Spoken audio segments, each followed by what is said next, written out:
আমি সতর্ক করছি আপনাকে, শুনেন, জরিমানা আপনার জন্য অস্ট্রেলিয়া না, আপনার জন্য হলো আপনি প্রতিষ্ঠান বন্ধ হয়ে যাবে, আপনি ব্যবসা বন্ধ করে দিবেন। এই তো তেলাপোকার কারখানা, এদিকে আসেন।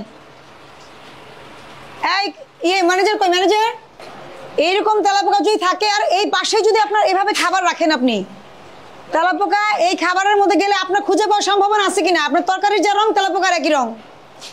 বাড়ি দেন। আর ওই স্টিল নাই। আসেন ম্যানেজার সাহেব, আসেন। এটার মধ্যে কি? এই একটাই লাইট, আর কোনো লাইট নাই? হ্যাঁ, তো পোকা তেলাপোকা পড়লে কি আর কিছু দেখা যাবে? দেখতে পাবেন? হ্যাঁ, ফ্রিজটা খুলতে বলেন। এই তো তেলাপোকার কারখানা, এদিকে আসেন। এই ম্যানেজার কই? ম্যানেজার দাঁড়ান, এদিকে আসেন। দেন, নাড়া দেন, আপনি নিজে নাড়া দেন। শুনেন, আপনার রেস্টুরেন্ট টাইলস করা না থাকলে সমস্যা নাই, কিন্তু এগুলো কি? এগুলো কি? নাড়া দেন, আসেন, আপনি নিজেই এটা ই করেন, আবিষ্কার করেন। এদিকে আসেন, দেন, নাড়া দেন। কি দেখা যাচ্ছে এগুলো? আরে আপনি এদিকে আসেন। হ্যাঁ, দেন, নাড়া দেন।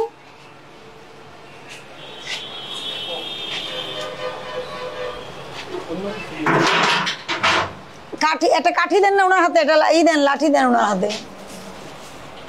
কি এখন কি তরকারি চামচ দিয়ে নাড়া দিবেন? এইরকম তেলাপোকা যদি থাকে আর এই পাশে যদি আপনার এভাবে খাবার রাখেন, আপনি তেলাপোকা এই খাবারের মধ্যে গেলে আপনার খুঁজে পাওয়ার সম্ভাবনা আছে কিনা? আপনার তরকারির যা রং তেলাপোকার একই রং। আপনার তরকারির যে কালার তেলাপোকার একই কালার। বলবেন যে পেঁয়াজ ভাজা হয়ে গেছে, নাড়া দেন, বাড়ি দেন। আর ওই স্টিলটার মধ্যে দেন। হ্যাঁ, এটা কি অবস্থা দেখেন। একটা খাবারও ঢেকে রাখছেন, সামনে দিয়ে মনিটরিং হয়, আপনি সামনে রেখে খাবার ঢেকে রাখছেন, আর এখানে তেলাপোকার ফ্যাক্টরি খাবার ঢেকে রাখেননি। এই ফ্রিজটা খোলো। এই যে তেলাপোকা এই যেগুলির মধ্যে, এই থালা বাসনের মধ্যে সব জায়গায় দেখি, খোলো। এই যে কাঁচা খাবার, আর এটা কি রান্না করা? এটা কি? তেলাপোকা মিক্স থাকলেও বোঝার কোনো উপায় নাই, কারণ সব কালো।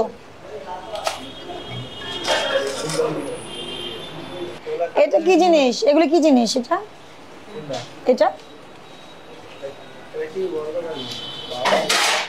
বলতে পারেন না? ডাল ভর্তা না ভাজি?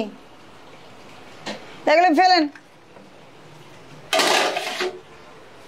ফেলেন। কেন ফেলছি বলেন তো? কাঁচা মাংসের সাথে রান্না করা কোনো খাবার রাখা যায় না, আলাদা ফ্রিজে রাখতে হবে। আপনি যদি কোনো খাবার রাখতেও চান, যেমন বাসায় কিন্তু আমরা রাখি না, অল্প সময়ের জন্য রাখি, বক্সে করে আলাদা করে রাখতে হবে। কোনো খাবারের সাথে কোনো খাবার মিক্স হবে না। তবে কাঁচা জিনিসের ফ্রিজে কখনোই রান্না করা খাবার রাখা যাবে না, ঠিক আছে?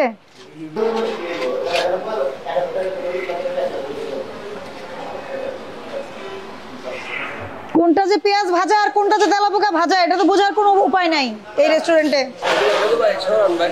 এই যে তেলাপোকা, এই যে তেলাপোকা বেরোচ্ছে, এই যে এখান থেকে বেরোচ্ছে। এই যে পেঁয়াজ রাখছে এখানে, যে রান্নার পেঁয়াজ, দেখি। এখন আপনার মাছি মরে পড়ে থাকবে, পোকা মরে পড়ে থাকবে, এটা উঠায় দেওয়ার দায়িত্ব কার? আমাদের। হ্যাঁ, তাহলে আপনি এইভাবে যদি আপনি বিজনেস করেন চলবে? কবে ছাড়বেন দোকান? কবে ছাড়বেন? আপনি রেস্টুরেন্ট ব্যবসার জন্য উপযুক্ত না। সেটা কবে?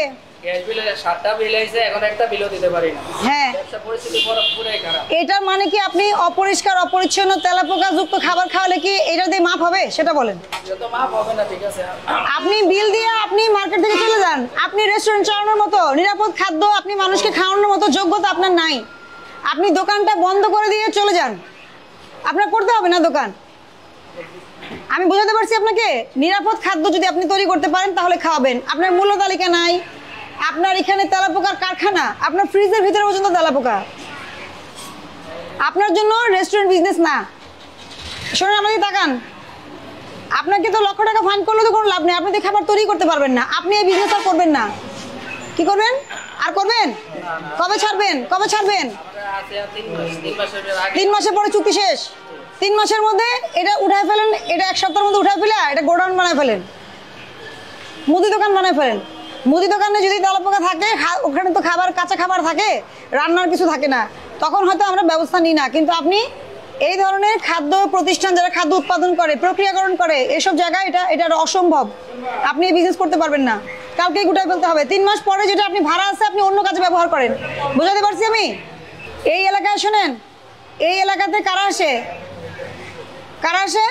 যারা বাসে চলাফেরা করে, পরিবহন শ্রমিকরা, অন্য সাধারণ লোকজন, তাই তো? তো লেবারদেরকে তেলাপোকাতে খাইতে হবে, এটা নিয়ম আছে নাকি? হ্যাঁ, আমি সতর্ক করছি আপনাকে। শোনেন, জরিমানা আপনার জন্য অস্ট্রেলিয়া না, আপনার জন্য হলো আপনি প্রতিষ্ঠান বন্ধ হয়ে যাবে, আপনি ব্যবসা বন্ধ করে দিবেন, এটাই সুরাহা। জনস্বার্থের জন্য, জনস্বাস্থ্যের জন্য, ঠিক আছে? আপনাকে আমি সতর্কতামূলক 20,000 টাকা জরিমানা করলাম।